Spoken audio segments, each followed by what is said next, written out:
ખોદી અને વાવમાં રણછોડરાયની મૂર્તિ પ્રગટ થઈ અને એ સ્થાપના કરી. પછી એમાં એક લીમડાની ડાળ છે, એ એક મીઠી ડાળ છે અને એનું બાજુમાં તે એક વાવ છે. વાવ ખોદજે અને વાવમાં મારું સ્વરૂપ છે એ કાઢજે અને મારી સ્થાપના કરજે. આ જે તમે જોઈ શકો છો ઉપર છે જે રણછોડરાયની મૂર્તિ, એ વાવમાંથી નીકળેલી છે. ભક્તિપાજીએ કાઢેલી છે એ વાવમાં પાછળની ઝીણી મૂર્તિ. હા, એ આ નાની. હા, એ મૂર્તિ આ વાવમાંથી નીકળી હતી અને એ મૂર્તિ અત્યારે મંદિરની અંદર સ્થાપિત કરેલી છે. તો મિત્રો તમે આ જોઈ શકો છો, આ મીઠી ડાળ છે અને તમે અહીંયા આવો એટલે આ તમે એક વખત ચાખીને જોઈજો. આ મીઠી હાલની તકમાં હજી મીઠી છે. ફેમિલી સાથે તો અમે જો તમારી સામે છે ને ખાઈએ છીએ અને મીઠી આ લાગે છે. આપ સાહેબ પણ તમે છે ને અનુભવ કરી શકો છો. ઓકે, તો ફરીવાર એક નવો બ્લોગ લઈને અમે તમારી માટે આવી ગયા છીએ અને આપણે આ જવાનું છે પીપાવા ધામ, જ્યાં પીપા ભગત થઈ ગયેલા છે અને ત્યાં જે કાંઈ પૌરાણિક જગ્યામાં જે કાંઈ હશે એ તમને અમે બધું બતાવીશું. એની જે કથા છે, એની ઘટના જે કાંઈ બનેલી છે એ બધી અમે તમને કહેવું.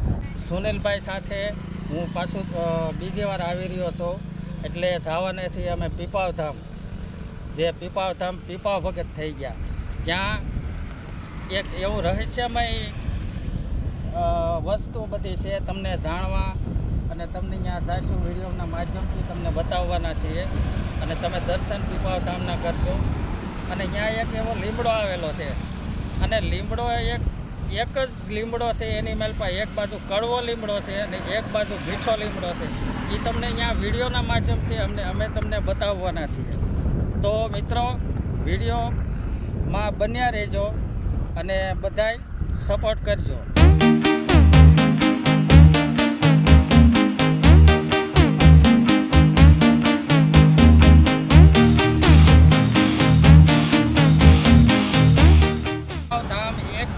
આવેલું છે અહીંથી, અહીંયા બોર્ડ લાગેલું છે રણછોડરાય ભગવાનનું.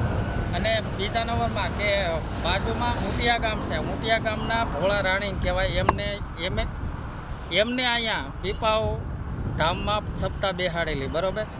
અને બાજુમાં આવેલું પીપાવ બંદર, જેને કહેવામાં ઓળખવામાં આવે છે દેશ વિદેશની માલપા કોઈ માલ સપ્લાય એક્સપોર્ટ થાય છે, બરાબર, કરોડો રૂપિયાનું. એટલે પીપાવ ધામની માથેથી પીપાવ બંદર નામ રાખેલું છે. એવું આ પૌરાણિક મંદિર છે અહીંયા રણછોડરાય ભગવાનનું. અને પીપા ભગત થઈ ગયા. પીપા ભગતે એક જ કીધું છે કે પીપા પાપ ન કરીએ તો પુણ્ય 1000. એ પીપા ભગત એ થઈ ગયા. અને બીજું કવિઓએ એક વર્ણવેલું છે કે પીપાઓ માંડી પારણ ઘેર ઘોડીને પહેરાવો એમનો હાર, ઓળા ટોળાને ખરલ હા ન ખાય, દંતા ભગતની મેળી. એવા દંતા ભગતે અહીંયા સપ્તાહ બેહાડેલી છે. એ આ પીપાવ ધામ. એટલે મિત્રો આ હાઈવે રોડ ઉપર તમે આવો ત્યારે આ મોવા હાઈવે રોડ કહેવાય છે, ત્યાંથી 1 જ કિલોમીટર છે. એટલે અવશ્ય દર્શન કરજો. અને અહીંયા મોરારજી બાપુએ સપ્તાહ પણ બેસાડેલી છે. બેસાડીથી બહુ વિશાળ સપ્તાહ બેહાડેલી હતી.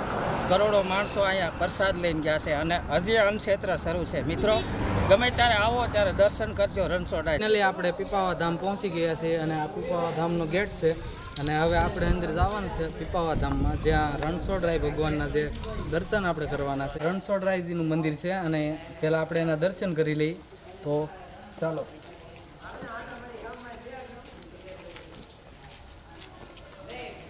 તો આ મિત્ર તમે જોઈ શકો છો, આ રણછોડરાયજીનું મંદિર છે અને આ પીપા ભગતનું આ ધામ કહેવાય છે, જે અહીંયા શ્રદ્ધાળુઓ ઘણા આવે છે. અને આપણે જે અહીંયા કંઈ રહસ્ય છે એ દાદાની પાસે જાણવાના છે. શિયાળા હું પીપાવ ધામનો પૂજારી, અત્યારે તો મહંત બાપુ નથી એટલે હું કહી દઉં છું ઇતિહાસ.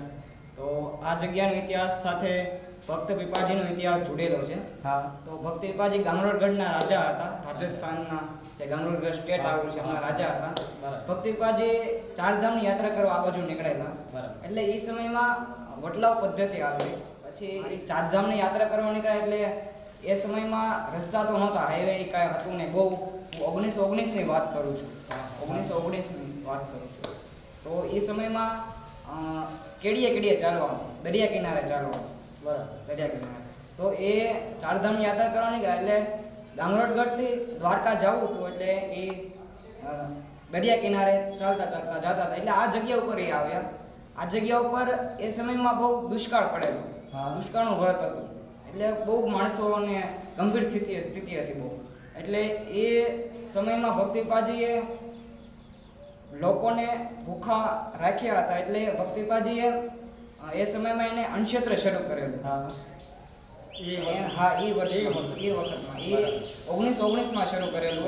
એટલે ગુજરાત સૌરાષ્ટ્રમાં સૌપ્રથમ અન્નક્ષેત્ર બન્યું હોય તો એ આ જગ્યા ઉપર પીપા ભગત. 150 વર્ષ. હા, નહીં 750 વર્ષ. 750 વર્ષ. ગુજરાત સૌરાષ્ટ્રમાં સૌપ્રથમ હા. અંશે ભક્તિપાજીએ શરૂ કરેલું. પુરાણી. હા, બહુ પુરાણી. એટલે એ સમયમાં અન્નક્ષેત્ર શરૂ કર્યું અને પછી એક વખત રણછોડરાયના સપનામાં આવ્યો. આ જગ્યા ઉપર રણછોડરાયના સપનામાં આવ્યો અને કહ્યું કે તું જે જગ્યા ઉપર છો એ જગ્યા પવિત્ર છે. હું એ જગ્યા ઉપર આવેલો છું મારા બાળ સમયનું રૂપ હું અહીં આવેલો છું અને તું જે જગ્યાઓ છો પવિત્ર છે અને એમાં એક લીમડાની ડાળ છે. એ એક મીઠી ડાળ છે અને એનું બાજુમાં તે એક વાવ છે. વાવ ખોદજે અને વાવમાં મારું સ્વરૂપ છે એ કાઢજે અને મારી સ્થાપના કરજે. આ જે તમે જોઈ શકો છો કે જે ઉપર છે જે રણછોડરાયની મૂર્તિ એ વાવમાંથી નીકળેલી છે. ભક્તિપાજીએ કાઢેલી છે એ વાવમાં. આપણે પાછળની ઝીણી મૂર્તિ. હા, એ આ નાની. હા, એ વાવમાંથી નીકળેલી છે, સ્વયંભૂ છે. પીપા ભગતે કેમેરામેન જે નાની મૂર્તિ છે એ જે સ્વયં રણછોડરાય આવેલા છે તે મૂર્તિ બતાવે. હવે જેમ સ્વપ્નમાં રણછોડરાય કીધું એમ પીપા ભગત સવારમાં ઉઠી અને એક લીમડાની ડાળ ગોતી અને એ ડાળ મીઠી છે એમ થયું અને એની બાજુમાં તે એક વાવ ખોદી અને વાવમાં રણછોડરાયની મૂર્તિ પ્રગટ થઈ અને એ સ્થાપના કરી. પછી એની આગળ યાત્રા, ચારધામની યાત્રા હતી, આગળ ધપાવી અને પછી એની સમાધિનું બધું રાજસ્થાનમાં છે અત્યારે. અહીંયા ખાલી મૂર્તિ જ છે. અને અહીંયા આપણે કેટલા 2015માં કે બાપુની કથા. હા, 2013માં 13માં મોરારી બાપુની કથા પણ થઈ ગઈ. એ અન્નક્ષેત્ર લાભાર્થી. હા. કરોડો માણસો હા. અહીંયા પ્રસાદ બહુ. લીધી અને બહુ સારું. હા, સારું આયોજન હતું. આયોજન સારું કહેવાય. વિશ્વમાં સારું હા, આયોજન. સારું અન્નક્ષેત્ર એટલે માટે. મિત્રો સૌ બધાને વિડીયોના માધ્યમથી કે આ પૌરાણિક 750 વર્ષ સ્વયં રણછોડરાય ભગવાન અહીંયા આવેલા છે. હા, અને દ્વારકાધીશ. હકીકત મૂર્તિ તમને વિડીયોના માધ્યમથી બતાવી છે તો તમે અહીંયા અવશ્ય આવી શકો અને રણછોડરાયના દર્શન કરવા અવશ્ય બતાવો. જય સિયારામ. તો મિત્રો તમે આ જોઈ શકો છો, આ મીઠી ડાળ છે અને તમે અહીંયા આવો એટલે આ તમે એક વખત ચાખીને જોઈજો. આ મીઠી હાલની તકમાં હજી મીઠી છે. હા, અમે આ છે ને આપણી સમક્ષ જો આ ડાળ તોડવામાં આવેલી છે અને અમે બધા સભ્યો છે જાત્રા અહીં પ્રવાસે દર્શન કરવા આવ્યા ફેમિલી સાથે. તો આ ફેમિલી સાથે તો અમે જો તમારી સામે છે ને આ ખાઈએ છીએ અને મીઠી આ લાગે છે. આપ સાહેબો પણ તમે છે ને અનુભવ કરી શકો છો. ઓકે. દર્શકોને આપણે અન્નક્ષેત્ર જે ઇતિહાસ કીધો તો એ આ અન્નક્ષેત્ર છે 750 વર્ષ જૂનું જે પીપા ભગતે શરૂ કરેલું છે. તો તમે જોઈ શકો છો.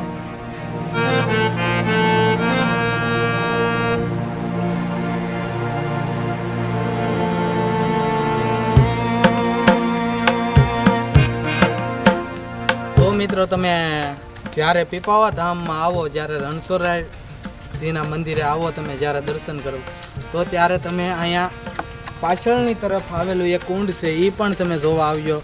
અને હજી હાલની તકમાં એમાં પાણી છે અને આ કુંડ હજી સુકાતો નથી, બધા કહે છે એમ.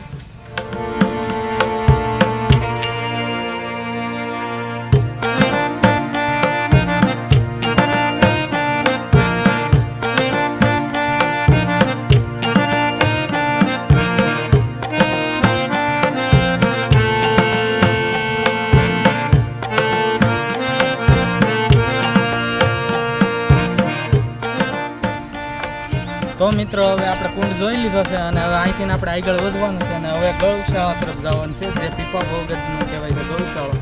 તો ત્યાં આપણે જઈએ, હાલો.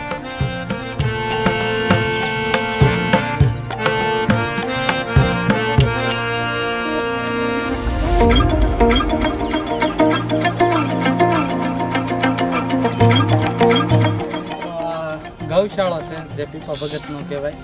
તો તો તમે ધામમાં આવો એક વખત ત્યારે આ ગૌશાળો પણ તમે જોઈજો. મિત્રો તમે જોઈ શકો છો જે કાંઈ આ મંદિરમાં જે કાંઈ બનાવેલું છે એ બધું રાજુલાના પથ્થરનું બનાવેલું છે અને સિમેન્ટનો ઉપયોગ હસોડો થયેલો નથી આ મંદિરમાં કે કોઈ પણ આ જગ્યામાં જે કાંઈ બનાવેલું છે એમાં. મિત્રો પહેલાં આપણે જે મીઠો લીમડાની ડાળ શાખી હતી, હવે પહેલાં આપણે કડવા લીમડાની ડાળ શાખવાની છે. તો અમે તમને બતાવવાનું છે કે આ બાજુ કડવો લીમડો છે, તો તમે જોઈ શકો છો.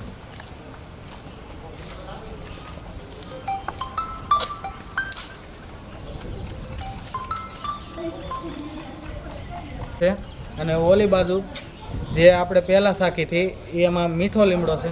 અને મિત્રો બધા શ્રદ્ધાળુ જે મીઠા લીમડાની ડાળ લઈને જે બહાર જઈને ખાય છે એટલે અહીંયા કડવો થઈ જાય છે લીમડો, તો તમે જોઈ શકો છો. અને એક વખત તમે આ પીપાવા ધામ કહેવાય છે જે 750 વર્ષ જૂનું મંદિર છે, તો તમે એક વખત અહીંયા આવી જાઓ આ મંદિરના દર્શન કરવા, જ્યાં રણછોડરાયજીના મંદિર છે અને અહીંયા બાપુના જે સપ્તાહ થયેલી છે. અને ત્યારે એ પહેલાંનું અન્ન ક્ષેત્ર જે છે એ હજી ચાલુ છે, તો તમે ફાઇનલી અહીંયા એક વખત તો આવજો જ.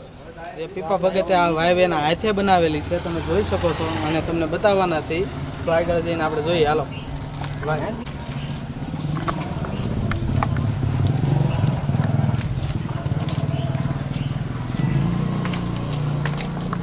અને મિત્રો આ 750 વર્ષ જૂની વાવ છે, જ્યાં ભગવાન શ્રી કૃષ્ણ જે રણછોડરાય જે કહે છે એની મૂર્તિ આ વાવમાંથી નીકળી હતી અને એ મૂર્તિ અત્યારે મંદિરની અંદર સ્થાપિત કરેલી છે. અને આ વાવ એ દિવસથી અને તે દિવસથી હજી હાલની તકમાં અત્યારે અહીંયા છે. અને તમે જેથી આવો તેથી આ વાવને પણ દર્શન તમે કરજો. જય સિયારામ. જય સિયારામ. ગુજુ બોય ચેનલને લાઈક કરો, શેર કરો અને સબસ્ક્રાઇબ કરો. હું પહેલા ગુજ્જુ બોય ચેનલ ચલાવતો હતો, પણ કોપીરાઇટ સ્ટ્રાઇકની કારણે એ ચેનલ બંધ થઈ ગઈ. હવે મેં નવી ચેનલ શરૂ કરી છે, તો તમારો સપોર્ટ જોઈએ છે તો જલ્દી સબસ્ક્રાઇબ કરી નાખો.